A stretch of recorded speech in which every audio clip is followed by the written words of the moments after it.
है, जीता है, कुछ जिंदगी जीने का आनंद नहीं आता। जिंदगी हमारी है तो हमें आनंद के लिए होना चाहिए ना, लेकिन नहीं हो पा रहा है। इसके संबंध में अपन बहुत समझने का प्रयास कर रहे हैं। यहीं से होती है धर्म की शुरुआत। धर्म की कोई जरूरत ही नहीं थी यदि व्यक्ति अपने आप को समझ लेता तो। कोई जरूरत ही नहीं है धर्म का। मैंने देखा कि धर्म का मेन स्वरूप है दुनिया को समझाना नहीं, तुम अपने आप को समझ जाओ। कैसी बड़ी विचित्रता है। हमारे घर के रास्ते कोई बता रहा है कि तुम्हारा कमरा ये है, घर हमारा है। हम अपने घर में रहते, लेकिन हम खुद के घर का कमरा भूल गए कि हमारा कमरा कौन सा है। धर्म की बस शुरुआत यही है। पूरा सब कुछ जितना जैन दर्शन का तो मूल सिद्धांत है अपने में लाना। दुनिया को तो इसलिए समझाते हैं कि अब बालक मानता नहीं है ना, मैं तो वहीं जाऊंगा, मैं तो वही खिलौना चाहिए, तो कहते दो इसको, कौन माथा फोड़ी करे। अब मानता नहीं है, अपना मन अपनी इंद्रियां मानती नहीं है, मुझे पर पदार्थ चाहिए, तो ठीक है देख ले, पर पदार्थ समझ ले। लेकिन मुख्य उद्देश्य इसका यह है कि उसको अपने आप में लौटाना है। कैसी जिंदगी हो गई अपनी, क्या हो गया इस जिंदगी को कि हम अपनी जिंदगी को खुद अपने बेकाबू हो गई। ना अपनी तरीके से हम जी पा रहे हैं, ना अपने तरीके से मर पा रहे हैं, ना अपने तरीके से हंस पा रहे हैं, ना अपने तरीके से रो पा रहे हैं, ना अपने तरीके से सोच पा रहे हैं, ना अपने तरीके से देख पा रहे हैं, ना अपने तरीके से कुछ भी तो नहीं कर रहे। सब ऐसा लगता है जैसे कि जिंदगी ये पूरी एक कठपुतली बन के रह गई। जैसे जिंदगी को किसी ने चारों तरफ से बांध दिया हो, कहीं ऊपरी बाधा तो नहीं हो गई। और क्या, जब कोई चीज बेकाबू होती है तो यही माना जाता है कोई ऊपरी बाधा है। नहीं, खोजने से तो ऐसा पता चल रहा है कि ऊपर की कोई बाधा नहीं, जितनी बाधाएं सब अंदर की ही हैं। सब बाधाएं अंदर की हैं, कोई ऊपरी बाधा होती ही नहीं। जो बाधा ऊपर की है तो बाधा कैसी हो, बाधा है तो ऊपर की कैसी। बाधा तो अंदर से होती है। और अंदर कौन है, मैं ही तो हूं। अंदर कौन है, मैं ही तो हूं। अब किसकी बाधा है। अंदर कौन है, मैं ही हूं। बाहर तो दुनिया है, अंदर तो मैं खुद हूं। और निर्णय हो चुका है, फैसला हो चुका है, सर्वज्ञ ने कर दिया, बाहर की कोई बाधा नहीं। ऊपरी बाधा की लेकर के तू मत भटक, भ्रम में मत पड़। जितनी भी बाधाएं हैं सब तेरे अंदर से हैं, और अंदर तेरे अलावा कोई है नहीं। एक केस हुआ एक कमरे के अंदर। अब वो केस चला, पत्नी मरी कैसे। वो कहता मैंने नहीं मारा। तो अंदर कौन था, बोले दो ही थे। दो के अलावा तो होता ही नहीं। 9 दंपति थे, कोई ज्यादा बाल बच्चे भी नहीं थे। कमरे के अंदर कोई मरा है और तुम दो के अलावा कोई थे नहीं, और वो कह रहा मैंने नहीं मारा। फिर कैसे मरा, पता नहीं कैसे। मरते समय कोई ऐसे ही नहीं मर जाता, कोई बूढ़ा टेढ़ा आदमी नहीं है। कोई ना कोई घटना तो है। रिमांडर पर रिमांडर हुए, बहुत सब कुछ हुआ, वो कबूल करने को तैयार नहीं, और कमरे में कोई था नहीं। सारी जांच में ये आया कि था कौन, और गवाह कुछ है नहीं। गवाही नहीं, गवाह के बिना क्या, गवाह कुछ है नहीं, और वो स्वीकार करने को तैयार नहीं, और मौत हुई है। मौत हुई। फैसले इतने वर्षों तक केस चला इसका। मेरे पास भी आया ये केस। मैंने कहा भाई मैं इस केस के संबंध में कैसे क्या कहूं। और वो कहता है कि मैंने नहीं मारा, और मरने की जो पोजीशन मिली वो स्वयं अपने आप नहीं मरी, कोई फांसी पर नहीं लटकी थी। कुछ नहीं हुआ। तो ये रहस्य जब वो कैसे जाने, यही दशा अपने अंदर की हो रही है कि तेरे अंदर तेरे को बाधा है, तू अंदर कोई है ही नहीं, तू अकेला है। हम भगवान की बात करें, भगवान में परेशान हूं, पता नहीं किससे परेशान हूं, तो भगवान ने कहा तू अपने आप से परेशान है, तू अपने आप से परेशान है, तेरी परेशानी है ही नहीं। मैंने सब तरफ से देख लिया, एक द्रव्य दूसरे द्रव्य का कुछ करता धरता नहीं है, वो निमित्त मात्र है, वो निमित्त मात्र है, करता धरता नहीं। करने की आवाज तो तेरे अंदर से आती है। जम कुणदि भाव मादा कत्तासो होदि तस् भावस निश्चय दो व्यवहारो पुग्गल कम्माण कत्तारो। तू अपने परिणामों का करता स्वयं समझने की चेष्टा कर, और इस बावलेपने से तू जिंदगी क्या जन्म जन्मांतर निकाल देगा। तब तक तुझे ये प्रतीति नहीं हो कि मेरी जिंदगी में जो कुछ भी बाधाएं हैं सब मेरे द्वारा स्वयं ने पैदा की हैं। ये अनुभूति होने का नाम ही प्रतिक्रमण है।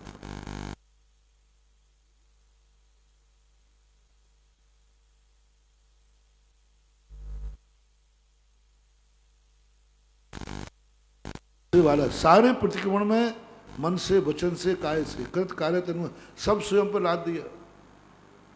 पूरे प्रतिक्रमण को मैंने समझा कि कहीं तो हमें एक पॉइंट मिल जाए कि हाँ यहाँ तेरी कोई गलती नहीं है, ये गलती दूसरे की है, तुझे माफ किया जाता है।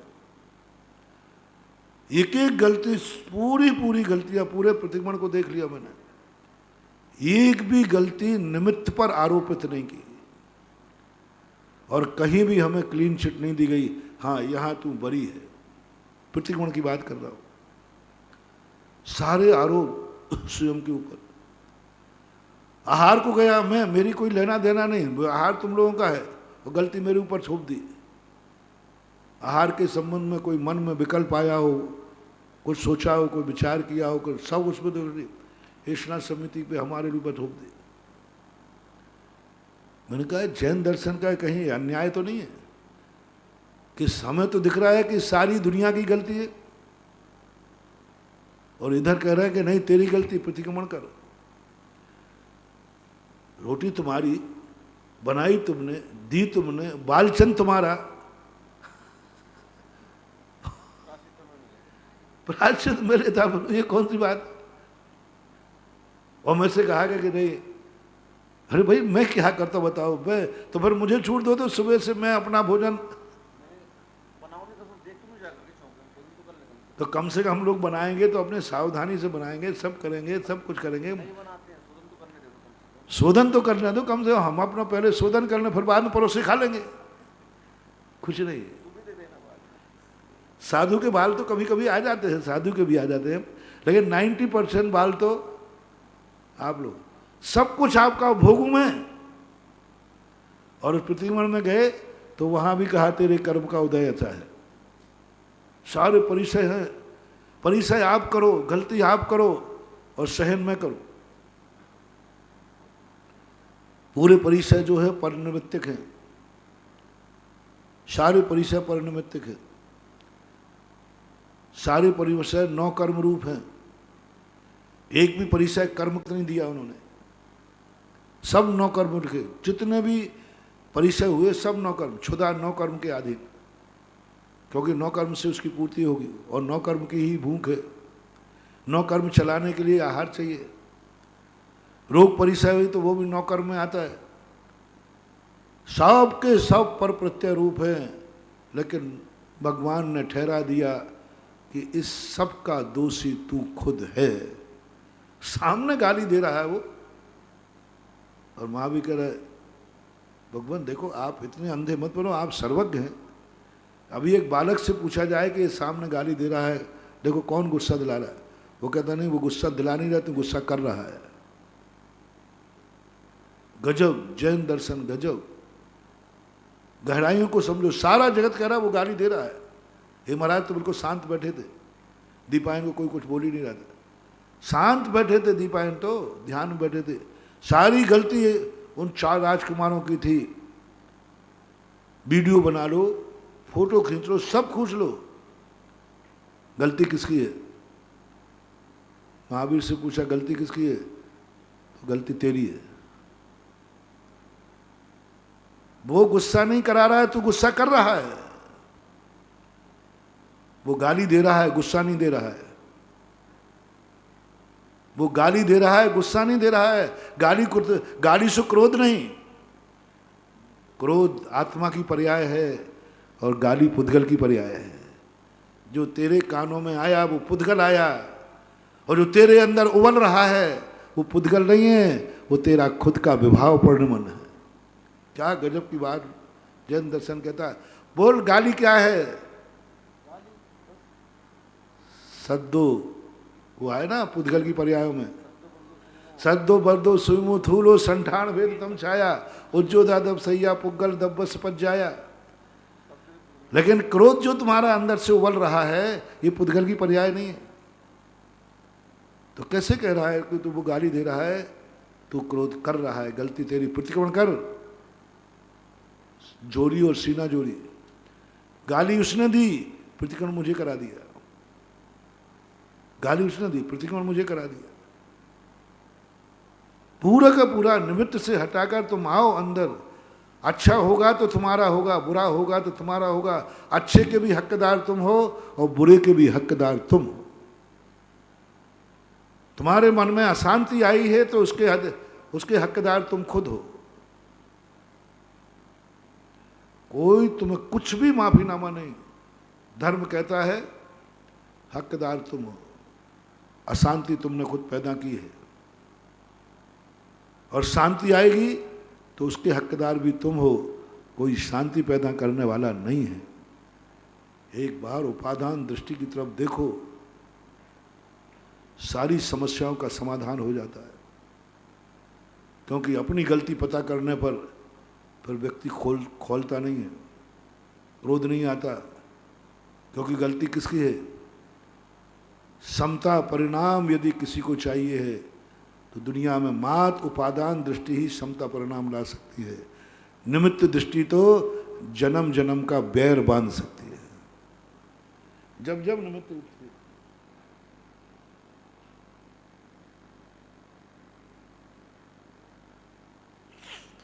जब जब हमारी निमित्त दृष्टि हुई तब तक कसाय बढ़ी, बैर बढ़ा।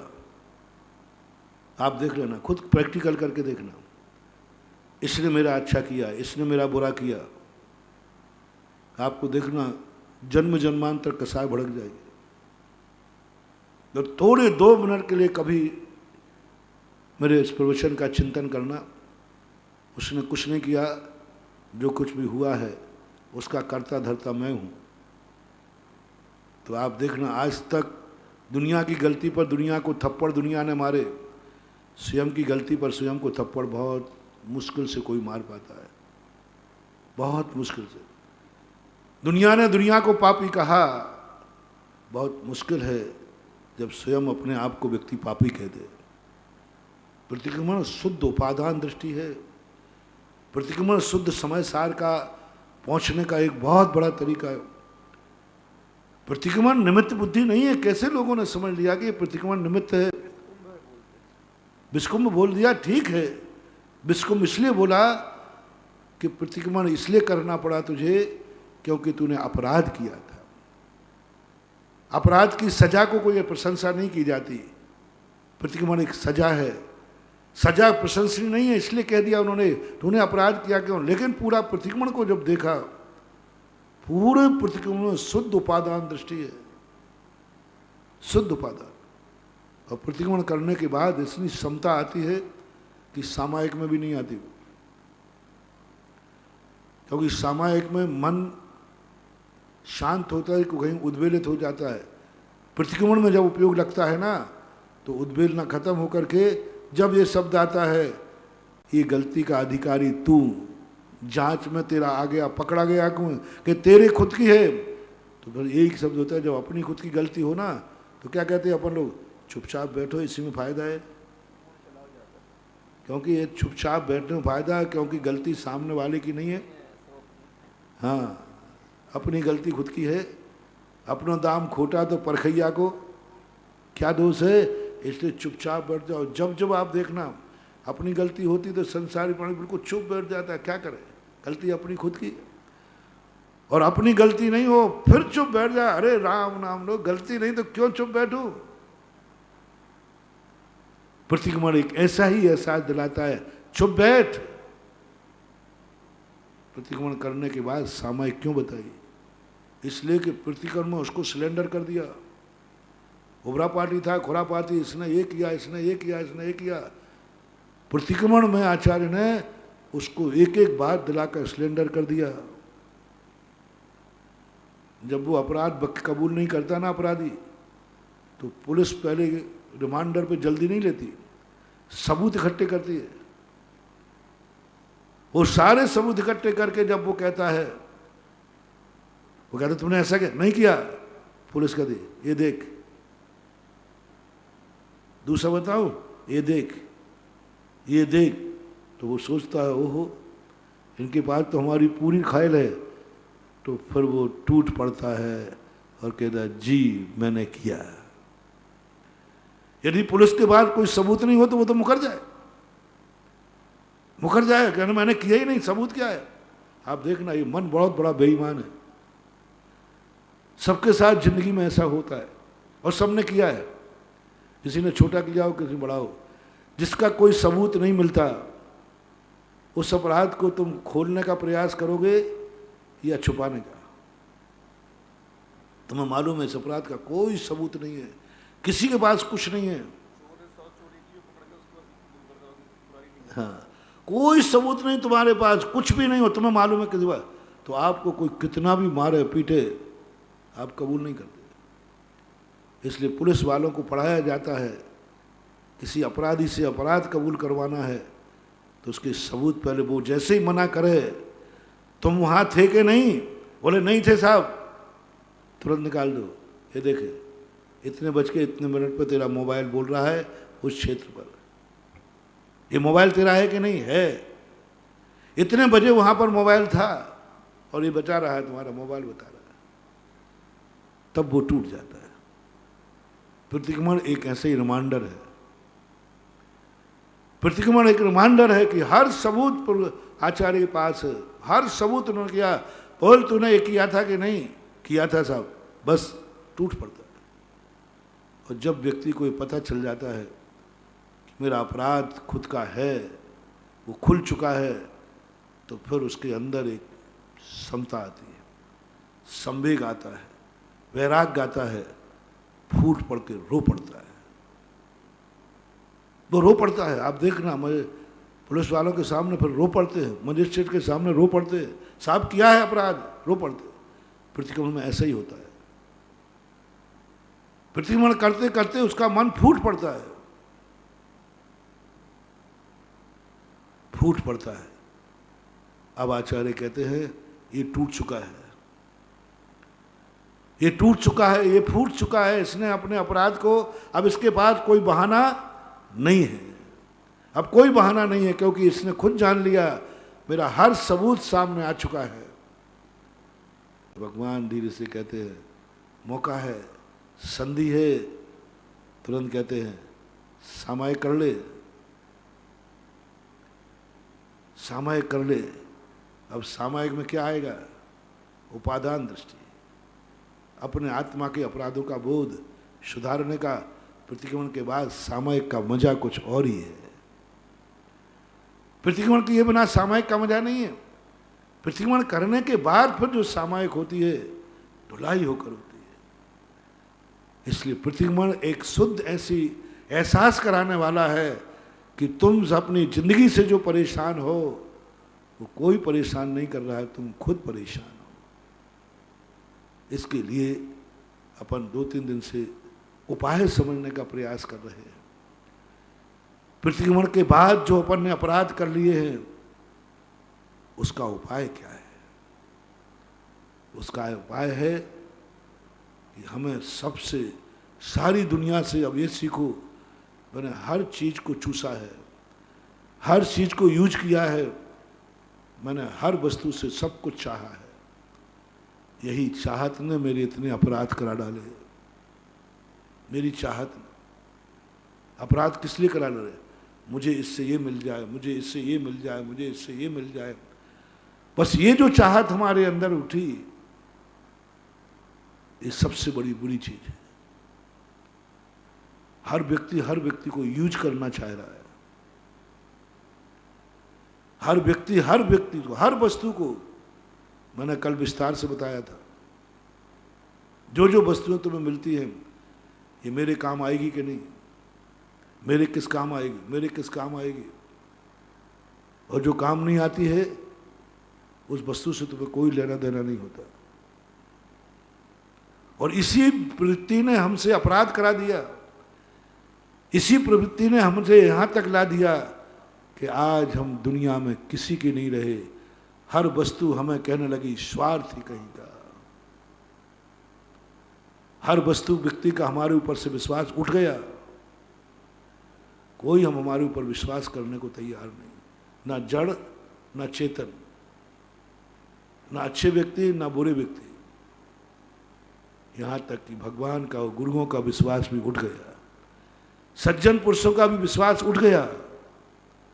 आखिर कहां तक व्यक्ति करेगा, कहां तक व्यक्ति। हर वस्तु को देखो, ये सारी दुनिया समझ गई ये व्यक्ति मेरी तरफ आ रहा है, कोई ना कोई यूज करेगा, कोई ना कोई स्वार्थ, क्योंकि वो 50 बार देख चुका है। निस्वार्थ इससे कुछ हो ही नहीं सकता। पंचम काल में मंदिरों के अतिशय कम हो गए, पूजा का अतिशय कम हो गया। क्यों? पूजाओं ने भी समझ लिया, भगवान ने भी समझ लिया, ये मेरे लिए यूज करने आ रहा है, ये मेरे लिए नहीं आ रहा है।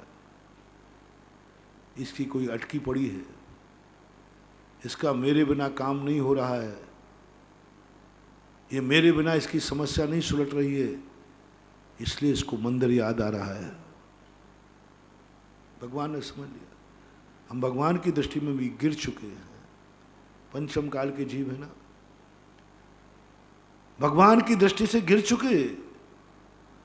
भगवान के मंदिरों में अतिशय खत्म हो गए।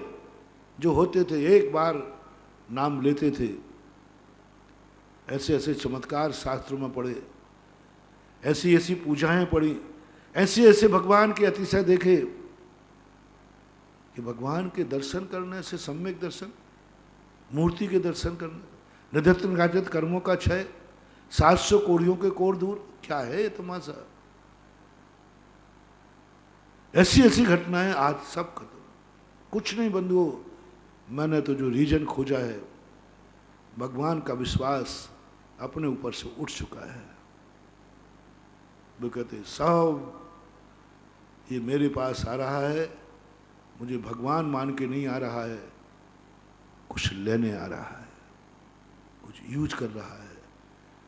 जरूर मैं किसी काम का आदमी हूं इसके, जरूर इसको पता चल गया है कि तेरा काम मात्र भगवान के पास जाके बन सकता है, मात्र भगवान की पूजा से बन सकता है। भगवान के सामने तू भगवान का अभिषेक कर, पूजन कर, तो तेरा काम बन जाएगा। जरूर ये कहीं ये बात लेकर आया है, अन्यथा ये आ ही नहीं सकता। पंचम काल का जीव भगवान के पास भगवान मानने के लिए आ जाए, भगवान के नाम पर आ जाए, और तोबा तोबा, बहुत मुश्किल है। कुछ ना कुछ इसका है, कुछ ना कुछ कहीं से है।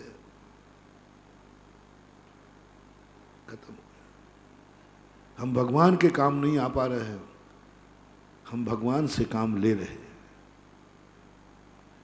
हम भगवान से ले रहे हैं, भगवान को देने का भाव नहीं करते। मंदिर में आके ये भाव आ जाए, भगवान मैं कभी तेरे काम आऊंगा क्या, काम मैं करूंगा नाम तेरा होगा,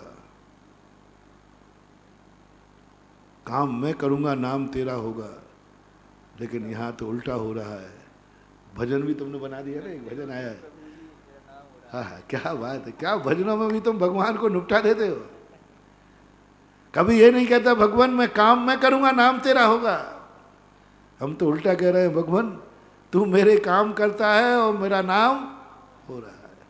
करते हो, ऐसे कुछ है, करते हो तुम प्रभु जी, मेरा नाम हो करते हो तुम प्रभु मेरा नाम हो रहा है, आप सारे मेरे काम कर रहे हो और नाम मेरा हो रहा है। क्या मजा आ गया। और भजन में तालियां बजाते हो, हाँ भगवान ऐसे ही आओ मेरे काम करो, मेरे नौकर मैं तेरा मालिक। करते हो प्रभु काम तुम मेरे, मेरा नाम हो रहा है। पतवार के बिना भी मेरी नाव चल रही है। क्या बात है बानो, थोड़ा सा विचार करो। मंदिरों के अतिशय भगवान जैसी शक्ति ने भक्तों के ऊपर से विश्वास उठ गया। हम इतने बदमाश, इतने स्वार्थी, इतने स्वार्थी। भगवान ने कहा कि अब कोई का मतलब नहीं है, इस पंचम काल में मत जाओ, जन्म मत लो, क्योंकि वहाँ कोई भी तुम्हें भगवान मानने वाला नहीं है। हर व्यक्ति स्वार्थ यूज करने बैठा हुआ है और तुम्हें यूज करेगा, यूज एंड थ्रू, डिस्पोजल। आज मंदिर में पूरा डिस्पोजल हो गया, 90%, 100% तो नहीं करेंगे। मंदिर डिस्पोजल हो गए, गुरु डिस्पोजल हो गए। जब तक तुम्हारा काम सद रहा है ठीक है, काम बंद होने के बाद सब कुछ खत्म, सब कुछ खत्म। क्या रखा है? किस लिए जाऊं मंदिर, किस लिए जाऊं मंदिर? थोड़ी सुख सुविधाएं बढ़ जाएं, थोड़ी अमीरी बढ़ जाए। जितने गरीब लोग मंदिरों में मिलते हैं उतने अमीर नहीं मिलते, जितने गरीब लोग माला फेरते उतने अमीर नहीं फेरते। क्यों? उनके मन में एक ही धारणा, किस लिए मंदिर जाऊं, क्या मेरे यहाँ कमी क्या है मेरे यहाँ कमी क्या है? ये भाव आते व्यक्ति धर्म से दूर भागता है। इन्हीं के कारण से मंदिर के अतिशय खत्म होते हैं। और जब कभी भाव आए, भगवान आज मैं तेरा यूज करने नहीं आया हूँ, आज मेरा मन है कि मैं तेरा कुछ कार्य करूँगा जिसमें तेरा नाम हो, तेरे इज्जत मिले। मुझे नहीं चाहिए तेरे नाम की इज्जत, मुझे नहीं चाहिए, मेरे काम की इज्जत तुझे देना है तेरे नाम से। जिंदगी में बोलो तुमने ऐसा काम क्या किया जिससे तुम्हारे कारण से धर्म की महिमा बड़ी हो, भगवान की महिमा बड़ी हो। भगवान के कारण तुम्हारी महिमा बड़ी है, तुम्हारे कारण कभी भगवान की महिमा बड़ी? कोई किया जिंदगी में ऐसा काम तुमने किया है और नाम भगवान का हुआ है। मेहनत तुम्हारी, सब कुछ तुम्हारा, और लोग मान रहे हैं भगवान का चमत्कार है, भगवान का अतिशय। एक व्यक्ति थे, सज्जन थे, हैं कुछ तो हैं। एक मंदिर बन रहा था। लोगों ने कहा काहे को बना रहे मंदिर, कुछ होने जाने वाला तो है नहीं, कहाँ से पैसा आएगा? उन्होंने कहा कि भगवान का अतिशय कैसे बनाऊं, कैसे बनाऊं अतिशय भगवान का? बोले तुम समझते नहीं इन भगवान का अतिशय, आप काम करो कल सुबह मिल जाएगा पैसा। बोले कहाँ से मिलेगा? बोले गुल्लक से, भगवान की गुल्लक में अतिशय चमत्कार है।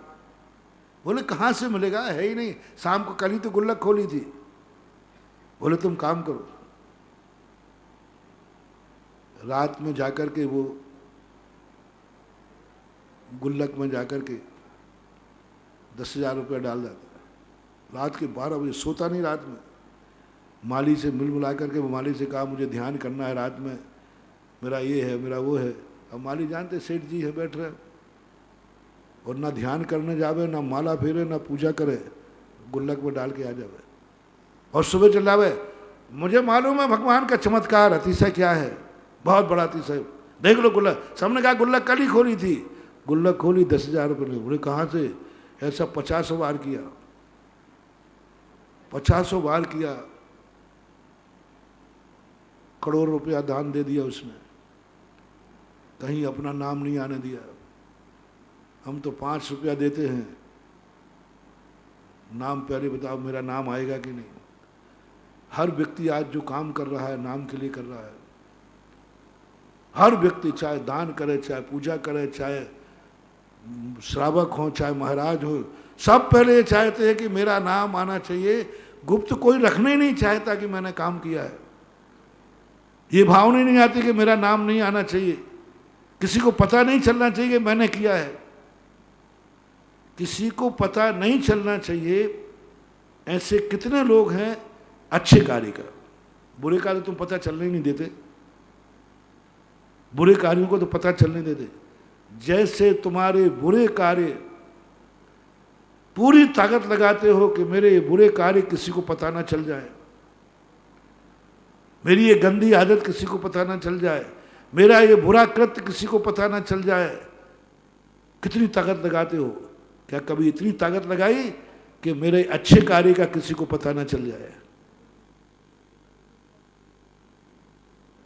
बुरे कार्य का तो अपन लगाते, सब लगाते, मेरे बुरे कार्य किसी को पता, लेकिन अच्छा कार्य किसी को पता ना चल जाए।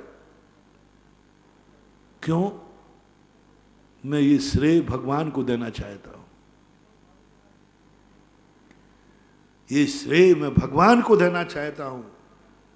भगवान से मैंने बहुत कमाई कर ली, भगवान से मैंने बहुत नाम कमा लिए, अब मेरा मन कर रहा है हे भगवान मैं तेरा नाम दुनिया में पुजवा दूंगा और दुनिया को दिखा दूंगा मेरे भगवान का अतिशय क्या है,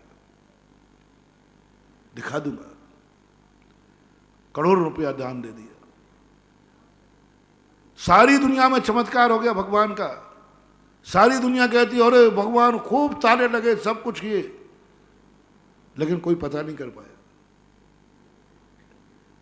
कोई पता नहीं कर पाया। जिस दिन पता चला उस दिन सेठ जी रोए, मेरे कोई पाप कर्म का उदय आ गया कि भगवान मैंने तो आपकी महिमा बढ़ाई। कभी सोच विचार करो महानुभाव, करें हम और नाम मेरे बड़े का हो, मेरे भगवान का हो, मेरे गुरु का हो, मेरे गुरु के अंदर मैं ऐसा कार्य करूंगा दुनिया समझ जाए कि ये गुरु का काम है, मेरा है ही नहीं, मैंने किया ही नहीं। करूं मैं, इज्जत गुरु को मिले, नाम गुरु को मिले, प्रशंसा गुरु को मिले, लोग गुरु के नाम को ओह ये चमत्कार गुरु में है, ये अतिशय गुरु में है, इस प्रकार की परिणति है। यहां तो सब यूज कर रहा है, हर क्षेत्र में आप देख लेना। और यह जो सबसे बड़ी कमी अपनी जा रही है, इसलिए हम कभी अपने आप को नहीं समझ पा रहे, और हमारी समस्याएं अब दूर होने वाली कोई क्यों करेगा? तुमने क्या किया है, सामने वाले को क्या दिया है तुमने? कल कहा था ना मैंने, कभी सोचना। हम ये तो सोच लिया कि हमें भगवान से क्या मिला, गुरु से क्या मिला, परिवार से क्या मिला, संबंधियों से क्या मिला, साथियों से क्या मिला, साधर्मियों से क्या मिला, लेकिन कभी सोचा तुमसे उनको क्या मिला? क्या मिला बोलो, क्या मिला? हमसे गुरु से कुछ नहीं मिला, लेकिन हमसे गुरु को क्या मिल गया? वही ससुराल वाली बात कही थी ना कि तूने ससुराल से कम कन्या तो पाई, तूने ससुराल को क्या दिया ये तो बता दे। कभी आया भाव कि मैंने कुछ दिया है कि नहीं दिया? कुछ नहीं बंधु। इसलिए थोड़ा प्रयास कर रहा हूं अपन सब अपने मन को समझाने के लिए, अपनी इस बुरी आदत पर रोने वालों के लिए, कि थोड़ा एक बार फैसला कर लो, जो कुछ भी मेरे जीवन में अशांति आ रही है वो सब मेरे अंदर से आ रही है, और अंदर मैं के अलावा कोई दूसरा है नहीं। और जब मैं ही हूं तो अब मैं इसको, दूसरे को तो कोई क्यों सुधारेगा? दूसरा क्यों आएगा मेरे अंदर? वो अंदर आने का स्थान ही नहीं है। वहां तो एक ही व्यक्ति रहता है, आत्मा में दूसरा जा ही नहीं सकता, वहां एक ही व्यक्ति है, वहां तो एक ही व्यक्ति रहता है। शरीर के अंदर प्रत्येक नाम कर्म लेके आया हूं, अकेला रहेगा। अब बस अब इतना सा करना है कि हमें थोड़ा सा अपना नेचर बनाना है, हम दूसरों के लिए कुछ सोचेंगे, कुछ भगवान के लिए सोचेंगे, कुछ गुरु के लिए। दो के लिए मैंने कहा था 2-3 दिन पहले, सबसे पहले अपनी जो कुछ भी तुम्हारे पास है, कुछ अपने से अधिक पुण्यवान है उनको देने का शुरू करो। वो खेत हैं, तुम बीज बोना शुरू करो, बीज बोना शुरू करो। तुम्हें आगे चलना है तो आगे वाले को कुछ देना शुरू करो। आगे वाले की पीठ में छुरा मत भोंको। जो तुमसे आगे चल रहा है उसकी रक्षा करो, क्योंकि वो आगे देख रहा है। बड़ों की रक्षा छोटे क्यों करते हैं? क्यों? बड़े आगे देखते हैं, आगे से कोई खतरा ना आ जाए। पीछे चलने वाला छोटा है, बॉडीगार्ड है, उससे कहा तुम पीठ पीछे देखो, पीठ पर कोई मेरा बार ना कर दे। हम पीछे हैं, जो हमसे अधिक पुण्यवान हैं, हम उनके लिए कुछ समय निकालें, कुछ सोचें, कुछ देखें, कुछ सुने, कुछ बोले, कुछ उनके लिए कुछ करें। और सबसे पहले उनका काम करो, तुम्हारी समस्याएं दूर होना शुरू हो जाएगी। भारतीय संस्कृति में सबसे पहले प्रातःकाल उनका चिंतन करने को क्यों कहा जो तुमसे महान है?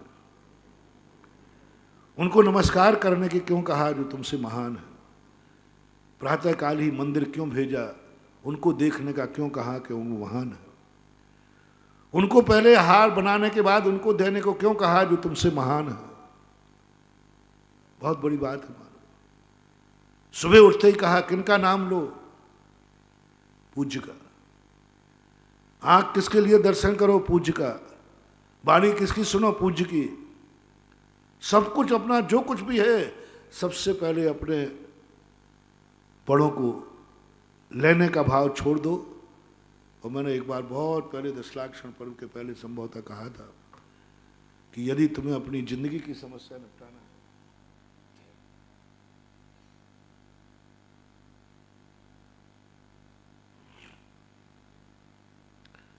बड़ों से हम कुछ नहीं लेंगे,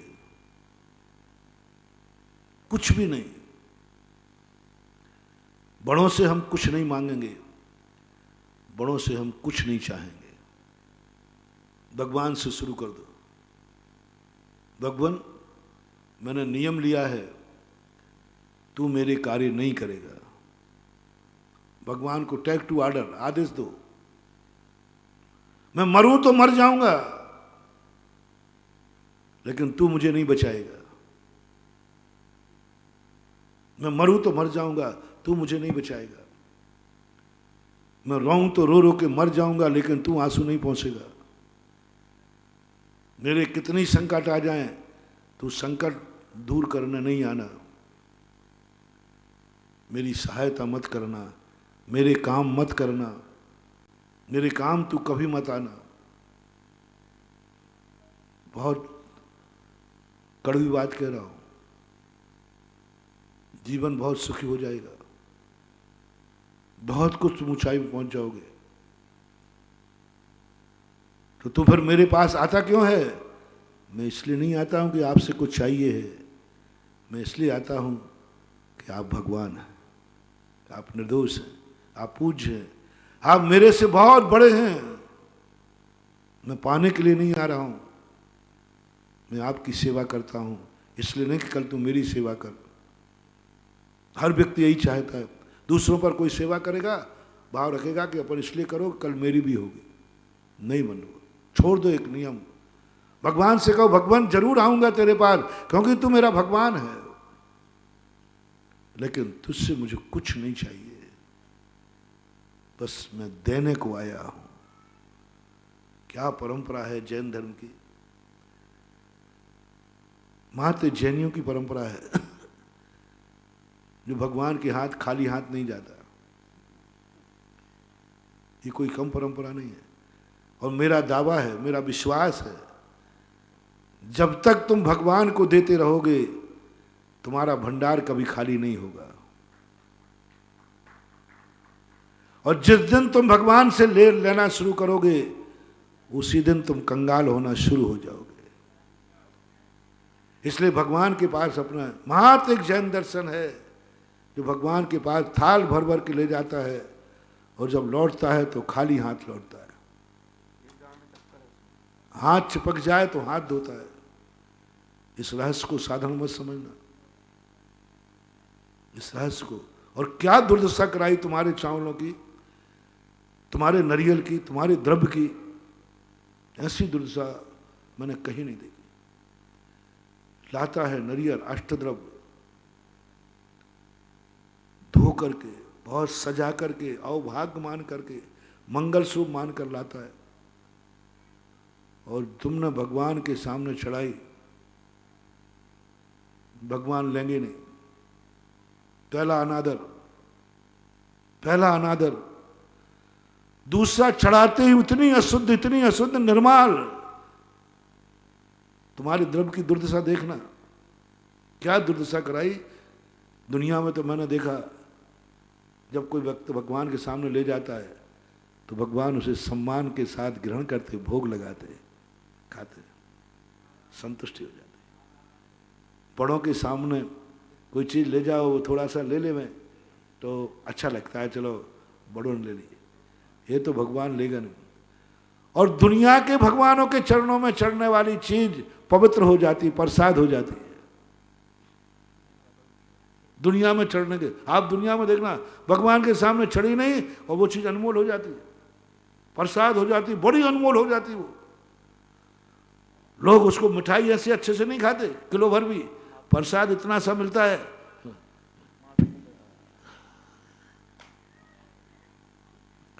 और पहले मिठाई बाजार में खाई तो ऐसे नहीं खाई, ऐसे करके इतना सा भी, इतना पावन और पवित्र अनमोल हो जाता है।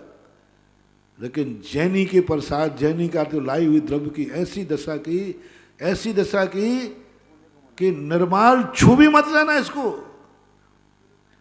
और तुम्हारे सामने ऐसे व्यक्ति से उठवाया, ऐसे व्यक्ति से उठवाया झाड़ू लगाने वाले से, और कई जगह तो कह दिया द्रव्य लाया है, इसको कुंड में डाल के जला दो। तुम्हारे सामने तुम्हारा चढ़ा हुआ द्रव्य जलाने की बात, होम करने की बात कही। पहले मुझे भी अच्छी बात नहीं लगती थी, मुझे भी समझ में नहीं आता था कि ये क्या मामला है। अरे भगवान, फिर चढ़वाते क्यों हैं? बोले बस यही तो है समर्पण, यही जैनियों का राज है, यही जैनियों के लक्ष्मी पुत्र होने का राज है, यही जैनियों की अमीर होने का राज है। सारा संसार जानता है जैनी अमीर क्यों होते हैं। अरे महानुभाव, जैनियों की खेती देखो क्या है, सब अनादिकाल से होता है। उसके बावजूद भी आज भी लोग जा रहे हैं देने के लिए, चढ़ा रहे हैं, अवभाग्य मान रहे हैं, नरियल चढ़ रहे हैं, गोले चढ़ रहे हैं, चांदी के चढ़ रहे हैं, सोने के चढ़ रहे हैं, सब चढ़ रहे हैं। और तुम्हें मालूम है चांदी का श्रीफल ले आए हो, किसको जाना है? महाराज के काम नहीं आना। उतने चांदी के रुपया कम से कम गुल्लक में डाल देते तो। तुम चांदी का श्रीफल लाए हो, और मैं कह रहा हूं उतने रुपया यदि तुम महाराज के किताब में, शास्त्र में, भगवान के छत्र छबर में लगा दो तो कम से कम भगवान के काम तो आएंगे। वही रुपया, एक श्रीफल 2-5 हजार का तो आता होगा पूरा, लेकिन आप किसे पसंद करेंगे? जितनी आपने द्रव्य चढ़ाई है ना, उतने पैसा गुल्लक में डाल दो। कई लोग डालने लगे आजकल। नहीं महानुभाव, ये चढ़ाने का मजा अलग है। ये खेती है, ये पुण्य है। खेत में फेंको मिट्टी में, मिट्टी में ढलेगा वो, उतना अच्छा है, खाने में काम ले लो ना। तो खेत में फसल आने वाली नहीं। खेत उसी को फसल देता है जो अपने साल भर की कमाई को मिट्टी में मिला देता है, मिट्टी में फेंक देता है बीज, और बीज को आप उखाड़ के देखना, सड़ जाता है बीज। कितना बढ़िया तुमने साल भर संभाल के रखा उस बीज को, घुन नहीं लगने दिया, और जैसे ही उस बीज को मिट्टी में बोया वो बीज खत जाता है, सड़ जाता है। मिट्टी में फेंक दो तुम। खेत कहता है तुम्हारा यही समर्पण देखता हूं, और तुम्हें मन में आया इसमें फेंकने की अपेक्षा रोटी बना के खा लो, तो खेत कहता है खा लो, बस बैठे रहो। फेंक दिया, खेत लहरा उठा। जैनी की यही हाल है कि वो डाल फेंक देता है श्रीफल। ये पड़ा प्रभु, कौन उठाएगा? बोले कोई भी उठाए, मैंने तो खेत में बो दिया। अपनी अनमोल द्रव्य को मिटा देता है और घर जब लौट के जाता है तो खेती हरियाली भरी दिखती है और उसका जीवन थक जाता है। तुम मन बना के जाओ, प्रभु मुझे कुछ नहीं चाहिए, मुझे तुझे कुछ देना है। तुम थोड़ा सा कुछ दिन अपना प्रैक्टिकल करो। मंदिर हम जाएंगे कुछ देने के लिए जाएंगे, लेने के लिए नहीं। नियम ले लो, कुछ देने के लिए जाएंगे, लेना नहीं है मंदिर से, कुछ देने के लिए जाना है। धूप देने जाना है, आशीर्वाद लेने नहीं जाना। आशीर्वाद लेने मत जाओ। ये बनियों के दुकानें बन गई हैं आज। कहाँ जा रहे हो आशीर्वाद लेने? बदलो इस भाषा को। आशीर्वाद लेने जाने वाला बनिया है और धोख देने जाने वाला जैन है। धोख देने जाओ, कहाँ जा रहे हो? महाराज का आशीर्वाद लेने। भाषा पलट दी तुमने, बनियाईगिरी आ गई, स्वार्थ आ गया। नहीं, लेने तो मैं कुछ भी नहीं जाऊंगा, धोख देने जरूर जाऊंगा। धोख दो, और देने के नाम पर तुम्हारे प्राण निकलते हैं, लेने के नाम पर। आज सबको इतने बजे भगवान को नमोस्तु करना है, महाराज को नमोस्तु करना है। क्या मिलेगा इसमें? कुछ नहीं मिलेगा। कितने लोग आएंगे? विनोद भी कहेगा महाराज सुबह कर लूंगा ना, अब रात में नींद खराब क्यों कर रहे हो? नमोस्तु करना है ना, हम सुबह कर लेंगे शांति से। अब मैं पांचा पलट रहा हूं। रात के 12 बजे आशीर्वाद मिलेगा, वो भी पीछे से। 11 बजे सिन लाइन लगा दो। आशीर्वाद के नाम पर लग जाएगा, धोख के नाम पर नहीं लगेगा। और चमत्कार आशीर्वाद के नाम पर लाइन लगाने में नहीं है, धोख देने के नाम पर चमत्कार है। अतिशय आशीर्वाद में नहीं है, नमोस्तु में चमत्कार। जो भी चमत्कार है नमोस्तु में है। जितने शास्त्र हमने पढ़े, समंत्रभद्र महाराज का नमोस्तु में नमस्कार था, मानतुंग आचार्य का नमोस्तु में चमत्कार था। सब देखो चमत्कार, भगवान को नमोस्तु किया, चमत्कार हो गया। छोटी छोटी बातों को लेकर के अपन लोग बिल्कुल पलट दिया भाषा, इससे अतिशय कम हो गए। कोई भी नहीं बोलता कहाँ जा रहे हो? महाराज का आशीर्वाद लेने। यहाँ भी आते हैं, महाराज आशीर्वाद लेने आया हूँ, महाराज आशीर्वाद दो। भाषा पलट दो रे। ये कहना शुरू करो, मैं धोख देने आया हूँ, मैं नमोस्तु करने आया हूँ, आशीर्वाद नहीं। मैं कौन होता हूँ जो तुमसे आशीर्वाद लूँ? बड़ों से मुझे कुछ लेना अपराध है, बड़ों से लेना पुण्य का क्षय है, बड़ों को देना पुण्य की वृद्धि है।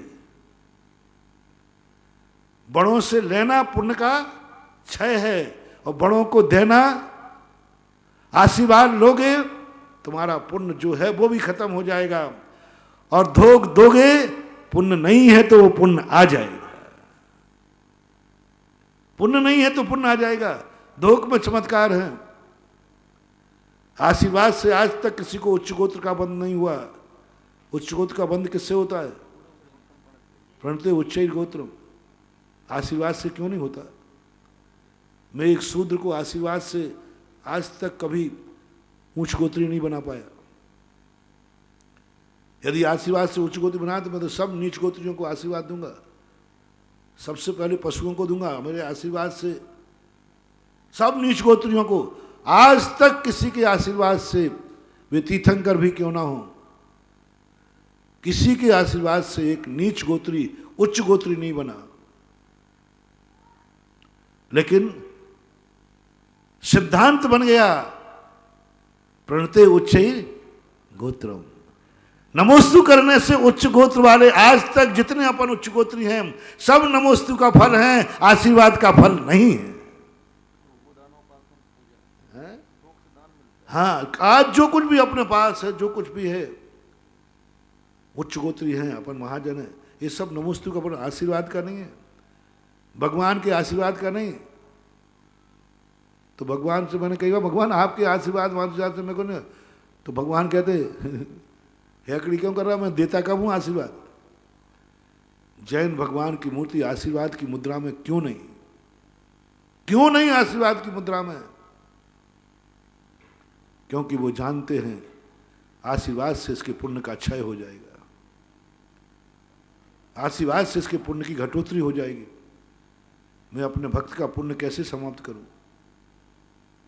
भगवान ने कहा मुनि अवस्था के बाद आशीर्वाद नहीं दिया, आशीर्वाद से पुण्य का क्षय होगा इसका, क्योंकि बड़ों से कोई चीज ली नहीं जाती, बड़ों से कोई चीज ली नहीं जाती। और इसको देने दो, इसलिए वो हाथ पे हाथ रख के बैठ गए। उन्होंने कहा इसको नमोस्तु करने दो, आशीर्वाद की जरूरत नहीं, इसका पुण्य बढ़ जाएगा। बहुत छोटी सी घटना बताई मैंने। नमोस्तु को सुधारो, नमोस्तु में विशुद्धि लाओ, नमोस्तु चमत्कार करेगा, नमोस्तु तुम्हें नीच से उच्च ऊंचाई की तरफ ले जाएगा। आज हम चोखा आशीर्वाद ढूंढ रहे हैं, लेकिन हम चोखा नमोस्तु नहीं कर रहे हैं। हम सोचते हैं किसके आशीर्वाद में चमत्कार है। मत ढूंढो रे, सिर से महान मत फोड़ो, जो तुम्हारे पास है वो भी विलय को प्राप्त हो जाएगा। मत ढूंढो किस आशीर्वाद में चमत्कार है, ये कहो कि मेरे नमोस्तु में चमत्कार है। नमोस्तु सुधारो, मन से, वचन से, काय से जितने शुद्धि कर सको, अपने नमोस्तु को इतना ताकतवान बनाओ तो जिस जगह झुकाओगे मस्तक वो पत्थर देवता हो जाएगा। समंतभद्र महाराज गजब, जो भी घटना रही होगी उनको अपने नमोस्तु पर कितना विश्वास था। राजा मेरा मस्तक मत झुकवाओ, ये नहीं कहा उन्होंने कि मेरे ऊपर बड़े भगवान का आशीर्वाद है, मेरे ऊपर बड़ों बड़ों का आशीर्वाद है। समंतभद्र बोलते हैं राजन, मेरा नमोस्तु, मेरी गर्दन झुकना बहुत शक्तिशाली है। गर्दन, ये गर्दन ऐसे ही नहीं झुकेगी। अब उन्होंने तो भगवान में चमत्कार जाना है। वो राजा तो भगवान में अतिशय मानता था, भगवान के वरदान में अतिशय मानता था, अतिशय मानता था। उसने कहा नहीं, भगवान के आशीर्वाद नहीं, मैं चमत्कार नहीं, मेरे नमोस्तु में है। और जैसे ही उन्होंने 7 भगवानों तक नमोस्तु नहीं किया, 7 भगवानों तक, ऋषभदेव से लेकर के पूरे 7 भगवान को पढ़ लेना, एक बार भी नमोस्तु नहीं किया, स्तुति की है भगवान की। और 8वें भगवान में जैसे ही उन्होंने कहा वंदे विवंद्यम महता मृषीन्द्रम जिनम जितस्वांत, तैसे ही नमस्कार हुआ। जब पूजा में, भक्ति में नमस्कार शब्द आवे तो गर्दन टेढ़ी कर लिया करो, ऐसे बैठे रहो। तुभ्यम नमः त्रिभुवनाथ हराय नाथ। अरे नाड़ झुका थोड़ी, जब भी भक्तियों में आए नमस्कार का गर्दन झुका लिया करो, आंख झुका लिया करो, कुछ तो किया करो हरकत। और जैसे ही नमोस्तु किया पिंड फट गया और चंद्रपुर भगवान प्रकट हुए। यदि पहले भगवान को कर लेते तो आदिनाथ प्रकट होते, और पुष्पदंत को करते तो पुष्पदंत प्रकट हो जाते। क्योंकि चमत्कार तो नमस्कार में होना है। और नमस्कार किसकी पर्याय है? आशीर्वाद किसकी पर्याय है? आशीर्वाद किसकी पर्याय है? आशीर्वाद किसकी संपत्ति है? आशीर्वाद किसके हानि में है? भगवान की, गुरु की पर्याय है, वो उनकी है। उनसे हम आशीर्वाद मांगने वाले कौन होते हैं? कौन होते हैं हम आदेश देने वाले कौन होते हैं कि आशीर्वाद दो मुझे महाराज, तेरे बाप के नौकर हैं जो देवे, दो मुझे। ऐसी दादागिरी दिखाते, आशीर्वाद दो, मैं इतनी दूर से आया हूं, आशीर्वाद दो। हाँ, मत कहो, मत कहो, छोड़ दो ये भाषा। चमत्कार देखो, देखो ही मत आशीर्वाद की तरफ। आशीर्वाद दिया है कि नहीं दिया, तो मात्र देखो कि मैंने नमोस्तु किया है कि नहीं किया, मेरी नमोस्तु में कितनी विशुद्धि है, मेरे नमोस्तु में कितनी ताकत है। तुम्हें ये पता ही नहीं चलना चाहिए कि आशीर्वाद मिला है या नहीं मिला। हाथ को देखो ही मत, छोड़ दो गुरु के भरोसे, आशीर्वाद छोड़ दो उनकी कृपा पर। महसूस नहीं होना चाहिए कि आशीर्वाद दिया भी है कि नहीं दिया, मुझे कोई लेना देना नहीं, मैं आशीर्वाद लेने नहीं आया हूं, मैं तो नमोस्तु करने आया। बहुत आनंद आएगा। मैं जो कुछ बता रहा हूं अपने अनुभव की बात बता रहा हूं, अनुभव से कह रहा हूं। 19 साल बाद जब मैं गुरु के पास पहुंचा, लोगों ने कहा महाराज आपको आचार्य सिंह ने आशीर्वाद दिया। मैंने कहा अच्छा। उन्होंने कहा महाराज पिछी लगाई थी आपको और मुझे खबर नहीं, मैंने वीडियो में देखी, मुझे होश नहीं है कि मेरे आचार्य सिंह ने पिछी लगाई। मैंने कहा भी नहीं, मैंने देखा भी नहीं कि आचार्य सिंह ने, मुझे अभी तक भी ये पता नहीं कि आचार्य सिंह ने मुझे हाथ उठाया है कि नहीं उठाया, पिछी लगाई कि लगी लगाई। सब ने कहा। मैंने फिर मोबाइल से दिखाया कि महाराज जी ने, आचार्य सिंह देखो आपको पिछी लगाई, हाथ उठाया। मुझे तो इतना जरूर पक्का है, मैंने उनको नमोस्तु बहुत अच्छी तरह से किया। मैं हाथ देखने नहीं गया था, मैं तो चरण देखने गया था। मुझे तो वो पंक्तियां याद आती हैं, तीन प्रदीक्षण दे सिर नायो, कर पूजा तुति कीनी, साधु समीप निकट कर बैठो। आगे आप लोग बोल दो। चरणों में दिटी कीनी। महत्वपूर्ण बात समझना, अनमोल बात समझना, अनमोल बात है। ये है चमत्कार, ये है चक्रवर्ती है। चरणों में दिटी कीनी, चरणों में दृष्टि कर दी। बात कर रहा है, पूजा कर रहा है, दृष्टि कहां टिकी है? चरणों पर। कुछ नहीं कहा है। आप देखना, जितनी देर में बैठा रहा, चरणों को देखता रहा, चरणों को पकड़ा रहा। मुझे हाथ नहीं पकड़वाना है, ना हाथ गुरु का पकड़ना है,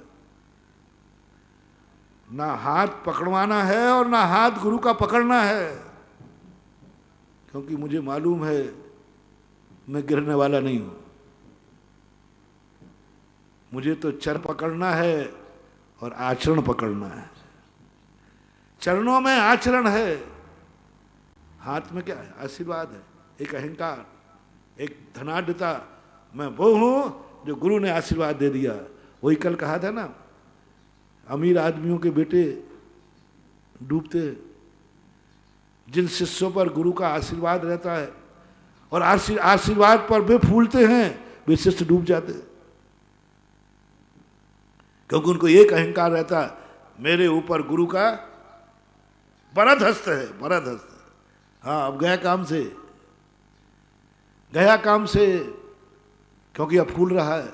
जैसे वो बड़े बाप का बेटा कहता, मेरे पास क्या है, मेरे बाप के पास बहुत संपत्ति है, मेरे बाप की बहुत कृपा है, बहुत कृपा है। मिटने के दिन आ गए। महानुभाव, तुम भी कभी मत करना, मेरे ऊपर है, गुरु की कृपा होती है, होने दो। अपन को अपने महसूस नहीं करना। बाप की संपत्ति सब अपनी है, अपन को मिलेगी, लेकिन अपन को अहंकार नहीं करना। गुरु का आशीर्वाद था, है, रहेगा, इसमें कोई संदेह नहीं, लेकिन अपन को उस आशीर्वाद पर अहंकार नहीं करना। कभी मन में भाव नहीं आना कि मेरे ऊपर गुरु का आशीर्वाद विशेष है, मेरे ऊपर गुरु की कृपा विशेष है, मेरा कुछ भी कोई नहीं बिगाड़ सकता।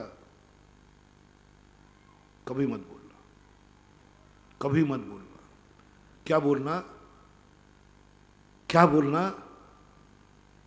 मेरे में गुरु भक्ति सच्ची है, मेरा नमोस्तु सच्चा है, और जब तक गुरु मेरे हृदय में है, गुरु के चरण मेरे हृदय में है, आशीर्वाद नहीं। कहीं तो ये बताओ, कहाँ लिखा है कि आशीर्वाद, तेरा आशीर्वाद मेरे हृदय में हो और मेरा हृदय तेरे आशीर्वाद के नीचे हो?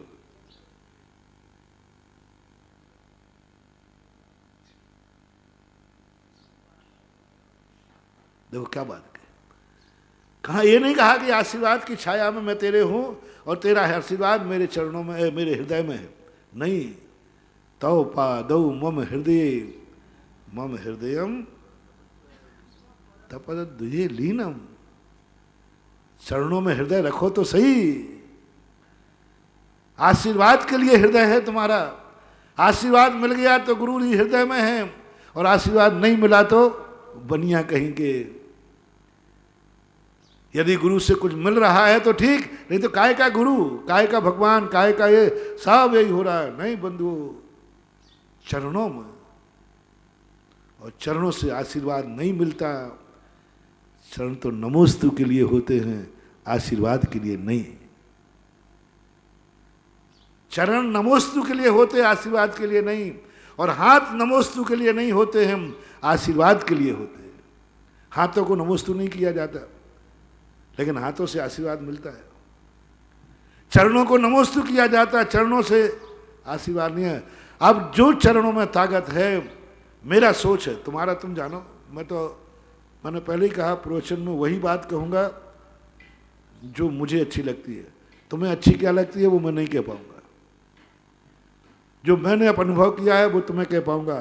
तुम्हारा अनुभव, तुम्हें भली आशीर्वाद में चमत्कार दिखता हो, वो तुम्हारी बात जानो। मुझे तो नमोस्तु में चमत्कार दिखता है, सो आपसे कह देता हूँ। आज तक जितने चमत्कार मैंने किए हैं, सब नमोस्तु के बल पर किए हैं। आशीर्वाद के बल पर मुझे पता नहीं, मुझे खबर भी नहीं। मैंने कभी आशीर्वाद लिया भी नहीं। मैंने कभी आशीर्वाद लिया भी नहीं।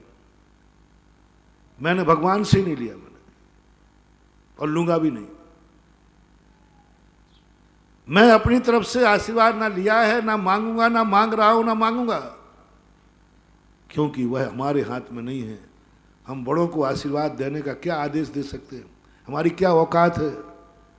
लेकिन नमोस्तु करता आ रहा हूं, करता रहूंगा। किसी की मजाल हो तो रोक के दिखाए, किसी की मजाल हो तो रोक के दिखाए। भगवान से भी कह रहा हूं, भगवान आप में ताकत हो तो मुझे नमोस्तु करने से रोक लो। गुरु से भी कह रहा हूं, नमोस्तु करने से रोक लो, क्योंकि नमोस्तु मेरी आत्मा की पर्याय है, मेरी निधि है। उसे कौन रोक सकता है? कौन रोक सकता है? भगवान में नहीं, भक्ति में चमत्कार है। ये बात अलग है, भगवान की ही भक्ति की जाती है। ये बात अलग है कि भगवान को ही नमोस्तु किया जाता है। लेकिन अंतर समझना, आज तक जितने चमत्कार हुए भगवान ने किए कि भक्ति ने किए? एक भगवान बता दो उतर के आया हो। वो सिद्धालय में उतर, कुछ नहीं। मैंने तो भगवान को समझ लिया, इसलिए अब तो मेरा भगवान देखा। तो भगवान, जब तक मैं बुद्धू था तब तक आपसे लड्डू मांगता था, भगवान लड्डू दो, चॉकलेट दो। अब तो पता चल गया है तेरे पास कुछ है ही नहीं, कुछ देता ही नहीं है। मुझे पता चल गया कि तू सिद्धालय में गया, मैं रो रो के मर जाऊं तो भी तू आने वाला नहीं है, आने वाला नहीं है, आएगा नहीं। फिर मैं क्यों तुझे बुलाऊं, क्यों आशा करूं? लेकिन अब ये पता चल गया है, भगवान चमत्कार तेरे में नहीं, तेरी भक्ति में है। भगवान मेरी पर्याय नहीं है, भक्ति मेरी पर्याय है। भगवान तो पर है, भगवान तो पर है, स्पष्ट पर है। पर द्रव्य है, पर चतुष्टय है। और पर चतुष्टय तो नास्ति रूप होता है, अस्थि रूप नहीं होता। शायद बात भंगी है ना, उसमें पर चतुष्टय अस्थि रूप होता है कि नास्ति रूप? पर चतुष्टय की अपेक्षा मैं नास्ति हूं, क्यों फिर बावला बना उनके पीछे घूमूं? वो तो नास्ति रूप है, भगवान पर है। लेकिन भक्ति स्वचतुष्टय, स्वय पर्याय है, अपनी है। भक्ति भगवान की नहीं होती, भगवान की पर्याय नहीं है। भक्ति हमारी पर्याय है, हमारे अंदर से प्रकट हुई है, हमारे स्वचतुष्टय से प्रकट हुई है, हमारे अंदर से निकली है। हमारी चीज ही हमें दुखी करेगी, पराई चीज हमें सुख करने वाली नहीं है। भगवान की पर्याय भगवान की, हमारी पर्याय नहीं है। वो तो पर द्रव्य है, वे अरहंत बने, उनकी पर्याय है। वो मुझे सुखी कैसे करेगी? हमारी पर्याय है भक्ति, भक्तांबर, भक्ति की पर्याय है। एक ही भाव स्रोत भक्ति की पर्याय है, सिद्ध चक्र मंडल विधान भक्ति की पर्याय है, सारी जितनी भी अपनी पूजाएं हैं, जितनी भी व्रत कथाएं हैं, ये सब भगवान की पर्याय नहीं है, अपनी पर्याय है। अपनी पर्याय पर हमें विश्वास नहीं है, हमें नमोस्तु पर विश्वास नहीं है, हमें आशीर्वाद पर विश्वास है। देखना मूर्खता, देखना हमें घर की रोटी पर विश्वास नहीं है, पराई रोटी पर विश्वास है। हमें अपनी कमाई पर विश्वास नहीं है, दूसरे की कमाई पर विश्वास है, ये मुझे सुखी कर देगा क्योंकि इसकी दुकान बहुत अच्छी चलती है। ये दुख सुखी कर देगा क्योंकि इसकी दुकान बहुत अच्छी चलती है। ये भिखारियों की आदत है। सेठ को देख करके मन मचलता है, ये सेठ मुझे सुखी कर देगा। कौन कह रहा है? भिखारी कहता है। भिखारी सेठ को देख कर कहता है, आगे सेठ जी, आगे सेठ जी। ऐसे ही अपन लोग भिखारी बनकर कहते हमें तो भगवान मिल गए, भगवान आ गए, माला माल कर देंगे। भिखारी मत बनो रे, ऐसा करो, ऐसा कुछ करो, ऐसा कुछ विचार करो, मैं अपनी खुद की कमाई आत्मा में से प्रकट करूंगा। नमोकार मंत्र किसकी पर्याय है? भगवान की कि भक्त की? नमोकार मंत्र पूछ रहा हूं। नमोकार मंत्र में कौन है उसको नहीं पूछ रहा हूं। नमोकार मंत्र, नमो अरिहंताणा में किसकी पर्याय है? अपनी पर्याय है, भगवान की पर्याय नहीं है। भगवान अरहंत तो हैं लेकिन वे नमो नहीं है, वो नमो नहीं है। स्वयं का नमस्कार स्वयं को नहीं होता है। नमोकार मंत्र की उत्पत्ति किसने की? भक्त ने की। कौन कहता है? भगवान ने। भगवान बताने वाले जरूर है। भगवान ये जरूर बता देंगे, भगवान हमारे लिए सबसे बड़ा मंत्र कौन है? वो नमोकार मंत्र। लेकिन नमोकार मंत्र किसकी पर्याय है? किसने पैदा किया है? किसी भक्त की पर्याय है, भगवान की पर्याय नहीं। ना साधु की, ना आचार्य की, ना उपाध्याय की, ना अनंत की, ये उनकी पर्याय है ही नहीं, वो तो भक्त की पर्याय है। भक्त कहता है नमो अरिहंताणम, नमो सिद्धाणम, नमो आयर्याणम, नमो वज्रायाणम, नमो लोहे। ये भक्त कह रहा है। तुम तो अपने आप को कौन कह सकता है मैं सिद्ध हूं? ये भी नहीं कह सकते। मैं कैसे कहूँगा साधु है? सामने वाला मान रहा है कि तुम साधु हो, तब चमत्कार होगा। लाख महाराज कहें, सुन लीजिए कान खोल करके, मैं साधु हूं, सच्चा साधु हूं, महान अतिशयकारी साधु हूं, मैं बोल रहा हूं, तुम्हारे काम हो जाएंगे? तुम्हारा मिथ्यात गल जाएगा? अरहंत भगवान कहे मैं सच्चा अरहंत हूं, 18 दोषों से रहित हूं, केवल ज्ञानी हूं, सर्व सब कुछ हूं, ये मान लो वे कह जाए तो जगत का मिथ्यात दूर हो जाएगा? नहीं होगा। तुम्हारा मिथ्यात कब दूर होगा? जब तुम कहोगे ये सच्चा भगवान है, ये सच्चा भगवान है। जब तक भक्त सच्चा नहीं मानेगा तब तक भक्त का मिथ्यात गलत होने वाला नहीं है। कितने अनंत अनंत भगवान आ जाएं और वे सब प्रमाण पत्र लेके आ जाएं, आई एम गॉड, मैं भगवान हूं, मैं भगवान हूं, मैं भगवान। और सच्चे में भगवान, झूठा भगवान नहीं बुला रहा हूं, सही भगवान प्रमाण पत्र में आ रहा, देख मैं भगवान हूं, 18 दोषों से रहित हूं, मैं भगवान हूं। बता दो किसका मिथ्यात क्या है भगवान में? कोई तो चमत्कार नहीं है। वे भगवान एक व्यक्ति का भगवान मिथ्यात दूर नहीं कर पाए, एक व्यक्ति का मिथ्यात दूर, और खूब प्रमाण पत्र लिए बैठे रहे, मैं भगवान हूं, मैं भगवान हूं। तीर्थंकर के पूरे 5 कल्याणक मनाए गए। मारीच को बाप ने भी कहा बेटा ये भगवान है। ऋषभ देव के कल्याणक मनाए जा रहे हैं, सामने भगवान बैठे हैं। बोलो भगवान एक मारीच का मिथ्यात दूर नहीं कर पाए, एक चमत्कार नहीं कर पाए। कैसा है अपना भगवान? असमर्थ है। बड़े व्यक्ति कभी समर्थ हो नहीं सकते। यदि बड़े समर्थ होते तो उनके साथ बॉडीगार्ड नहीं होते। जितना बड़ा होता है वो अपनी जिंदगी की रक्षा नहीं कर पाता, वो तुम्हारी क्या खाक करेगा। और जितना छोटा होता है, वो छोटे व्यक्ति के साथ कोई बॉडीगार्ड नहीं होते। रात में चौकीदार घूमता है, उसके साथ कौन रहता है उसकी रक्षा को? क्या रहता है? वो खुद ही रक्षक है। और बड़े आदमी की रक्षा करा, बोले यहाँ साहब, ऑफिसर साहब, राष्ट्रपति सो रहे हैं इसके अंदर। अरे भाई, वो राष्ट्रपति की तू रक्षा करा, तेरी रक्षा कौन करेगा? मैं छोटा हूं ना। छोटे का कोई रक्षक नहीं होता, बड़ों का रक्षक होता है, बड़ों की पर्याय होती है उनके लिए कोई। इसलिए भगवान बहुत असमर्थ हैं, एक पोते को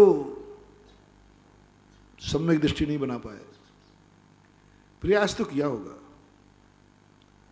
भरत ने भी किया होगा, बाहुबली ने भी किया होगा, किया तो होगा, लेकिन नहीं बना पाए। क्यों? चमत्कार देखना, उल्टा करो। सच्चा भगवान है, अपने आप को भगवान बिल्कुल निर्दोष है, उसका कोई चमत्कार नहीं। और ये भक्त ने कहा मेरे भगवान ये हैं, मैं इनको भगवान मानता हूं। जैसे ये कहा, अनादिकाल का मिथ्यात्व गलत हो गया। मारीच यदि भगवान को भगवान मान लेता तो भटकता नहीं। तो बोलो, चमत्कार मिथ्यात्व का गलन हमारी पर्याय से होगा कि भगवान की पर्याय से? उनके भगवान होने से पर्याय बनेगा कि मेरी भक्ति जागेगी तो मिथ्यात्व गलत होगा? हमारी खुद की पर्याय। हम जब उनको स्वीकार कर ले, वे अपने लिए भगवान बन सकते हैं, वे अपने लिए अनंत सुख भोग सकते हैं। दुनिया में चमत्कार महानुभाव जब ही आएगा जब हम उनको नमोस्तु करने का भाव बना लें।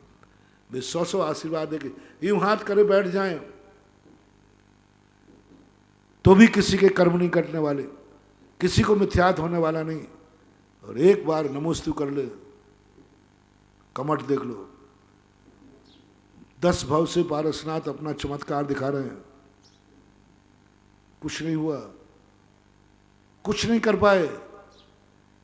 और जैसे ही कमठ पारसनाथ को नमस्कार किया, तैसे ही वो सम्यक दृष्टि होकर समोषण में बैठ गया नमस्कार करके। तो हमें देखना है कि हमारी जो स्वयं की समस्याएं हैं उनको मिटाने वाला कौन है? तुम खुद हो। आ जाओ अपनी पर्यायों पर, लगा दो ताकत अपनी भक्ति पर और दावा ठोको समंत भद्र महाराज जैसा। जैसे अभी दावा ठोकते हो, मेरे गुरु के आशीर्वाद पर मुझे विश्वास है। बहुत भक्त हैं ऐसे, मेरे गुरु पर मुझे विश्वास है, कुछ नहीं हो सकता। मैं बहुत बार कहता हूं, गलत नंबर डायल मत करो, तुम चूक जाओगे, कल के दिन पछताओगे, कल के दिन मुझे बदनाम करोगे। इसलिए मैं कह रहा हूं, इसलिए कह रहा हूं, कल बदनाम तुम्हें करोगे और कहोगे मैंने गलत नंबर डायल कर लिया, मैंने महाराज के आशीर्वाद पर विश्वास कर लिया। कहोगे तुम चूकने में कोई देर नहीं। तुम्हारी भक्ति मुझे मालूम है कितनी है। आज जो तुम भक्ति दिखा रहे हो ना, जिस दिन तुम्हारा, क्योंकि तुम्हारा मेरे ऊपर विश्वास है ना। हाँ, मैंने गालियां खाई हैं खूब जम के, दुश्मनों से नहीं। हाँ, दुश्मनों से नहीं खाई गालियां। दुश्मन की गाली मुझे लगती भी नहीं है, दुश्मन की गाली मुझे लगती नहीं। दुश्मन की गाली तो परिचय होती है, आक्रोश परिचय, लेकिन भक्त की गाली लगती है।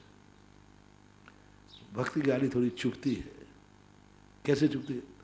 जो मुझे इतना अनन्य भक्त मानता है, इतना भक्त, इतना ऊंचा है कि उसको पूरा विश्वास है कि महाराज ने आशीर्वाद दे दिया, मेरा काम होगा होगा। आकाश के तारे जमीन पे आ सकते, सूर्य पश्चिम से उग सकता। अरे क्या प्रशंसा के पुल बांधता है। जो लोग हमारे आशीर्वाद में चमत्कार बता देना, मैं कांप जाता हूं। ये खतरनाक आदमी है, ये खतरनाक आदमी है, ये एक दिन बदनाम कर देगा,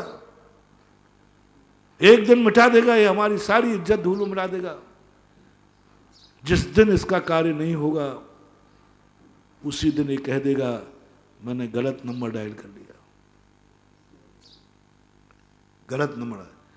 ओ मेरे प्यारे भक्तों, मैं आज ये घोषणा करता हूं, मेरे आशीर्वाद में कोई चमत्कार नहीं है,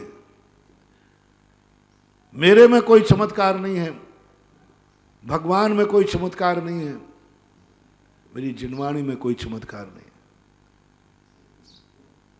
सब लोग टेप कर लेना भैया, कभी कल के दिन कोई कहे तो फिर उनको बता देना कि महाराज ने पहले ही कहा था। अब तुम दावा ठोको कि महाराज आपने क्या कहा, मेरे आशीर्वाद में चमत्कार नहीं है। चलो लो, अब मैं घोषणा करता हूं, मेरे नमस्कार में चमत्कार था, है और रहेगा। मैं घोषणा करूंगा आशीर्वाद में चमत्कार नहीं है, और तुम घोषणा करो महाराज तुम्हारे आशीर्वाद में चमत्कार है कि नहीं वो तुम जानो, लेकिन मेरे नमोस्तु में चमत्कार है, ये मैं करके दिखा दूंगा और करके दिखा रहा हूं। मैंने 50 बार किया भगवान से भी, जब भी मेरा काम नमोस्तु से हुआ, आशीर्वादों से हुआ ही नहीं। मैंने मन वचन काय से प्रभु को नमोस्तु किया, मैंने मन वचन काय से गुरु को नमोस्तु किया। मैं नमोस्तु भेजता हूँ, आशीर्वाद नहीं मंगाता। गुरु के पास नमोस्तु भेजता हूँ, आशीर्वाद नहीं मंगाता। मैं नहीं कहता भगवान आशीर्वाद भेज दो, मैं कहता हूँ मेरा नमोस्तु स्वीकार कर लो। नमोस्तु करो और चमत्कार होगा, क्योंकि तुमने देने का भाव सोच लिया है, और देना एक क्रिया है। उधर कहा भगवान की निर्माल ले मत लेना, भगवान की द्रव्य ले मत लेना, नहीं तो 56 करोड़ की दीनारें भी कोयला हो जाएंगे, ऐसा उल्लेख आता है। 56 करोड़ की दीवाने, जिसने बड़ों से लेना चाहा, बड़ों से लेना चाहा, बड़ों से कुछ लिया, 56 करोड़ की दीनारें हो गई, सोने की मोहरें अंगारे बन गई। मैं इसलिए सचेत कर रहा हूं तुम्हें। लेकिन फिर किससे महाराज जी हमारी अमीरी जाएगी? आपने तो आज बिल्कुल पल्ला झाड़ दिया। मैं किसी को कुछ नहीं दूंगा, और दूं तो तुम लेना मत। एक बार मैंने कहा था महाराजों के हाथ से कुछ मत लिया करो। हाँ, ये गंडा ताबीज, वो क्या बोलते वो ब्रेसलेट दे रहा है आजकल, वो हाँ वो दे रहा है, धागा दे रहा है, तिलक दे रहे, हाँ आजकल साधु लोग दे रहे भक्तों को, पेन कापी दे रहे। मेरे भक्तों कान खोल के सुनो, बर्बाद होना है क्या? साधु के हाथ की बनी रोटी कभी खा मत लेना, बर्बाद हो जाओगे। कभी महाराज कह ले मैं एक गिलास तुझे खिलाता हूं, मर जाना भूखा बेटा, लेकिन महाराज के हाथ से कभी रोटी मत खाना। साधु के हाथ से कुछ मत लेना, कुछ मत लेना, कुछ मत लेना। आजकल साधु खूब देने में लगे हैं। कोई कलश दे रहा है, कोई कुछ दे रहा है, कोई पेन दे रहा है, कोई डायरियां दे रहा है। सब लोगों ने अपने कमरों में बना के रखी है किनके लिए? आजकल कमरा साधु कमरे में कुछ ना कुछ माल मिलते, कलश मिलेंगे, वो धागे मिल जाएंगे, ब्रेसलेट का नाम मुझे पता नहीं रहता भैया, ब्रेसलेट ये सब मिल जाएंगे। भक्त काहे के लिए? महाराज तो पहनते नहीं है। तिलक मिलेंगे, महाराज तो पहनते नहीं है। महाराज के कमरों में डायरियां मिलेंगी, खूब ढेर लगी डायरियां मिलेंगी, पेन मिलेंगे, खूब जम के पेन। काहे के लिए भैया? इतना पढ़े लिखे हो गया, इतना पढ़ते लिखते हो गया शायद? नहीं महाराज, महाराज पेन हम इतना लिखाई करते। हाँ, वीरसेन स्वामी जैसे धबला लिख रहे हो शायद। हाँ, अब वीरसेन स्वामी 40 किताबें लिखेंगे तो स्याही पेन तो खर्च हो गई। क्या लिख रहे हो? मात भक्तों के लिए। और मैं दावे से कहता हूं, जो गुरु अपने शिष्यों को कुछ भी दे रहा है वो उसका दुश्मन है, उसको बर्बाद कर रहा है। तुम्हारे हाथ से डायरी ले जाएगा, तुम्हारा पेन ले जाएगा, उठा के ले जाए तो ले जाने दो, हाथ से मत दो। भक्तों से मेरा कहना है, महाराज जी के कमरे में कोई चीज पसंद आए तो उठा के ले जाना, लेकिन महाराज के हाथ से मत लेना। उठा के ले जाने में ज्यादा पाप नहीं है, चोरी का थोड़ा ही सा पाप लगेगा, कायस्वर कर लेना। लेकिन महाराज के हाथ से लेना बहुत खतरनाक है। मैं सारे साधु संतों से निवेदन कर रहा हूं, अपने हाथ से कोई चीज भक्तों को मत दो, उनका भला करो, उनका कल्याण करो, उनका जीवन को जीने दो। उनको क्यों कंगाल बनाने पोते हो? लगता है पूर्व भाव के बैरी बन के आए हो। साधु को दी जाती है, दी जाती है। साधु को दो, देने की लेने की बात कहे गुरु जी अपने पास बहुत है, मैं तो देने आया हूं। गुरु के पास जब जाओ कुछ ना कुछ देने के लिए जाओ, दो। दान से यानी लेने से कभी तुम्हारी संपत्ति विलय को प्राप्त हो जाएगी। 56 करोड़ की दीनारें विलय हो जाएंगी लेने पर, और देने पर दान का भी क्या कहता है? दान से क्या होता है? दाने भोग, दान से भोग, दान से मिलता है वैभव। किनको दान देने से? समंत भद्र महाराज की पंक्ति है ना, भोगो दानात पूजा। पूजा है ना, यस, ख्याति और भोग। भोग किससे मिलते हैं? संपत्ति किससे मिलती है? धन दौलत किससे होती है? पात्र को दान देने से। आगम की बातें हैं। भगवान से गुरु से लेने पर संपत्ति समाप्त होती है, और भगवान गुरु को देने से संपत्ति बढ़ती है। पूजा ख्याति जितने भी जो ऐसे वो सब बढ़ती है कि हमने आज भगवान को ये दिया, आज मंदिर में ये दिया, आज मैंने गुरु को ये दिया। जो आवश्यक हो देना सीखो। इसलिए तुम देते जाओगे, जितना तुम अपने बड़ों को देते जाओगे तुम्हारी समस्याओं का समाधान होता जाएगा। और मैंने धोख से शुरू किया, अब जो गलती तुम कर बैठे हो, स्वयं की समस्याएं स्वयं को सुलझाना है, भगवान को नहीं। मैंने पहले ही कहा था, इसलिए हमने पहले निर्णय करा दिया जितनी समस्याएं आई हैं किसके कारण आई हैं? दूसरे ने नहीं दी है, तुम स्वयं ने अपनी समस्या। अब इस समस्या को स्वयं निदान करो, तुम स्वयं अपनी पर्याय से इसका नाश करो। भगवान की पर्याय से नहीं, भक्ति की पर्याय से नाश करो। तुम्हारी भक्ति जितनी बढ़ती जाएगी तुम्हारे कांटे उतने दूर होते जाएंगे। भगवान नहीं, भक्ति से कांटे दूर करो। तुम धोख देना शुरू करो। तुम हर चीज को देखो, मैं इसको कुछ दूंगा, करो, देखो चमत्कार देखो। हर चीज को कुछ ना कुछ देना है तुम्हें। लेने के छोड़ दो। लाला साहब, दादा साहब बनो। लाला साहब नहीं, दादा साहब बनो। लाला कुंवर को बोलते हैं और दादा ससुर को बोलते हैं। ससुर देता है और लाला लेता है। इसलिए देना नहीं, अब देना शुरू करो। हर कुंवर साहब ससुराल को देना शुरू कर दें। अब जब भी कुंवर साहब ससुराल जावे कुछ ना कुछ दे के आवे, क्योंकि लेके नहीं आना है, दे के आओ, कुछ ना कुछ दे के आओ। और मंदिर की बात तो मैंने कह दी है, जब भी मंदिर मन हो, जब भी गुरु के पास बोले क्यों जा रहे हैं गुरु पास? कुछ देने का मन हो रहा है, कुछ देने का मन हो रहा है। एक शब्द रट लेना, कुछ देने का मन हो रहा है। अब वो क्या देना है मैं कोई परिभाषा नहीं कर रहा। आज मंदिर जा रहा हूं, कुछ देने का मन हो रहा है। आज गुरु के पास जा रहा हूं, कुछ देने का मन हो रहा है। क्या देने का मन हो रहा है? मैंने कुछ नहीं कहा, धूप देने का मन हो रहा है, मुट्ठी भर चावल देने का मन हो रहा है, छत्र देने का मन हो रहा है। जो कुछ भी है आज मैं अपने उद्गार देना चाहता हूं भगवान को। आज भगवान की भक्ति देने का मन हो रहा है। करने का, देने की बात, करनी तो देना है और क्या। मेरा वचन भगवान को देना चाहता हूं। मुझे जो गला मिला ना, इससे मैं अपनी जय नहीं भगवान की जय बोलना चाहता हूं। मैंने गले का दान कर दिया ना, वाणी का दान। देखो भक्त वाणी का दान कैसे करेगा भगवान को? चिल्लाएगा कौन? गला सूखेगा कौन? मेहनत कौन करेगा?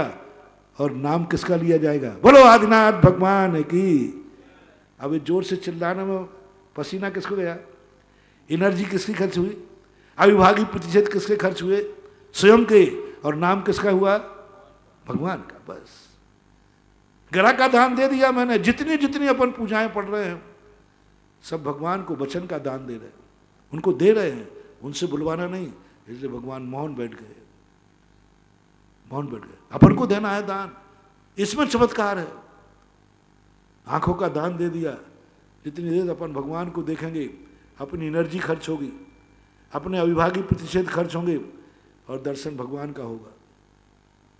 दे दो दान, कान दे दो ये भगवान की वाणी सुनने के लिए, पैरों का दान करो। मंदिर से घर तक आ रहे हो, ये पैरों का दान है, खर्च मेरे हो रहे, थकूंगा मैं, मेहनत मुझे आएगी और यहाँ भगवान की जय जयकार होगी। तो देने का कोई तरीका नहीं होता है। कुछ भी हो, आज का नियम अपने खुद की समस्याओं का समाधान बता रहा हूं। एक ही नियम लो कल के और आज के प्रवचन से। मैं आज के बाद जो भी मेरे संपर्क में आएगा मैं उसको देना स्वीकार करूंगा, उससे लूंगा नहीं, उससे चाहूंगा नहीं। मुझे क्या मिला है ये शब्द का मैं त्याग करता हूं। चाहे वो बाप हो, चाहे तुम्हारा परिवार का व्यक्ति हो, चाहे तुम पति पत्नी हो, चाहे भाई बहन हो, चाहे गुरु शिष्य हो, चाहे एक शब्द का त्याग करना है। माँ बाप से भी एक ही त्याग करना। मुझे क्या मिला है बाप से? नहीं, मैंने बाप को क्या दिया है। ससुराल से मुझे क्या मिला है ये शब्द का त्याग करो, ये कहो मैंने क्या दिया। पति पत्नी दोनों एक दूसरे को हो जाओ तैयार, दोनों आज एक बात पर स्वीकार करेंगे, इससे मुझे क्या मिला है। ये मत बोलना, ये मत सोचना मैंने इसको क्या दिया है, मैं क्या दे पाया इसको। पत्नी भी यही सोचे, इस ससुराल में आने से मुझे क्या मिला है। नहीं नहीं मेरी भक्तनों, नहीं, ये नहीं सोचना है ससुराल में आने से मुझे क्या मिला है। ये सोचो मैंने यहां आकर के क्या दिया है। मेरे कारण से क्या ससुराल की इज्जत बढ़ी है? क्या मैं कुछ दे पाई इस ससुराल को? इतने लोग मुझे कितनी उम्मीदों से लाए थे, कितने गाजे बाजे के साथ लाए थे, कितनी मेहनत करके लाए थे। क्या मैं वो सब इनकी भावनाओं पे खरी उतर पाई? पूछो कितनी भावना से आपको लाए थे, बहू बना के लाए थे, इतने बड़े पूरे समाज में, पूरे बड़े बड़े घर में तुझे प्रवेश किया। जिस घर में पक्षी भी प्रवेश नहीं कर सकता उस घर में तुझे मालकिन बनाकर प्रवेश करा दिया, रानी बना करके। क्या तू रानी बन पाई? सारी बहुओं से आज मेरा कहना है, आज कोई सासू नहीं है दुनिया में। कहते ना कि सासू भी कभी, सब बहू बन गया। तुम बहू बन करके क्या दे पाए उस घर को? लेना नहीं है, इस घर से हमें क्या मिला। हर स्त्री ये सोचे पति से मुझे क्या मिला है। नहीं, ये उल्हायना देना बंद करो। हर पत्नी उल्हायना देती, कौन सी, क्या तुमने सुख दे दिए, कौन सी रसोई लगा दी, कौन सी नहीं। त्याग करो इसका। जब जब तुम ये शब्द निकालती हो तुम्हारे घर में दरिद्रता बढ़ती है, पुण्य का क्षय होता है। आज से ये चिंतन शुरू करो, मैं पति को क्या दे पाई, मैंने क्या दिया है, मैं क्या दे पाई। ये चिंतन शुरू करो। घर में ऐसी सिद्धियां होंगी कि तुम फावड़ों से भी धन को लूचोगे तो भी वो खर्च होने वाला नहीं है। मात्र एक बात सोचना है, देना बीज है, लेना भोग है। भोग नाश है और बीज फसल है। अब किसी भी क्षेत्र में आप दे देना। परिवार की मैंने एक छोटा सा उदाहरण तुम्हें दे दिया। तुम नौकर के रूप में हो तो ये देना मैंने सेठ को क्या दिया है। ये मत सोचो कि सेठ ने मुझे क्या दिया है, ये सोचो मैंने सेठ को क्या दिया है। हर व्यक्ति एक ही सोचना शुरू कर दे। सब तरफ विहंगम दृश्य होना चाहिए। एक पेड़ के सामने खड़े होकर पूछना कि मैंने इस पेड़ को क्या दिया है, और पेड़ ने, ये मत करना कि पेड़ से मुझे क्या मिला है। हवाएं चलें तो पूछ लेना हवाओं ने क्या दिया, ये मत सोचना मैंने इनको क्या दिया है। सब तरफ एक ही सोच, मैंने क्या दिया है, मैंने क्या दिया है, मैंने क्या दिया। ये चिंतन जब चारों तरफ से चालू हो जाएगा, बस उसी का नाम है राम राज, उसी का नाम है सतयुग, उसी का नाम है स्वर्ग, जिसे तुम अच्छा कहते हो। वहीं बरस जाएगा तुम्हारा स्वर्ग, वहीं बरसेगा तुम्हारा सावन, वहीं सब कुछ तुम्हारे, जितने तुम्हारी समस्याएं हैं, ये समस्याओं का समाधान मैंने आज बड़ी विहंगम दृष्टि से कल और आज किया। और कुछ बीच में आएगा तो बताऊंगा। महावीर भगवान की जय। गुरु परम पूज्य निर्यापक्ष नमन मुनि पुंगव श्री सुधासागर जी महाराज की जय। समस्त मुनि संघ की जय। जिन वाणी के ज्ञान से सूझे लोकालोक, सो वाणी मस्तक धरो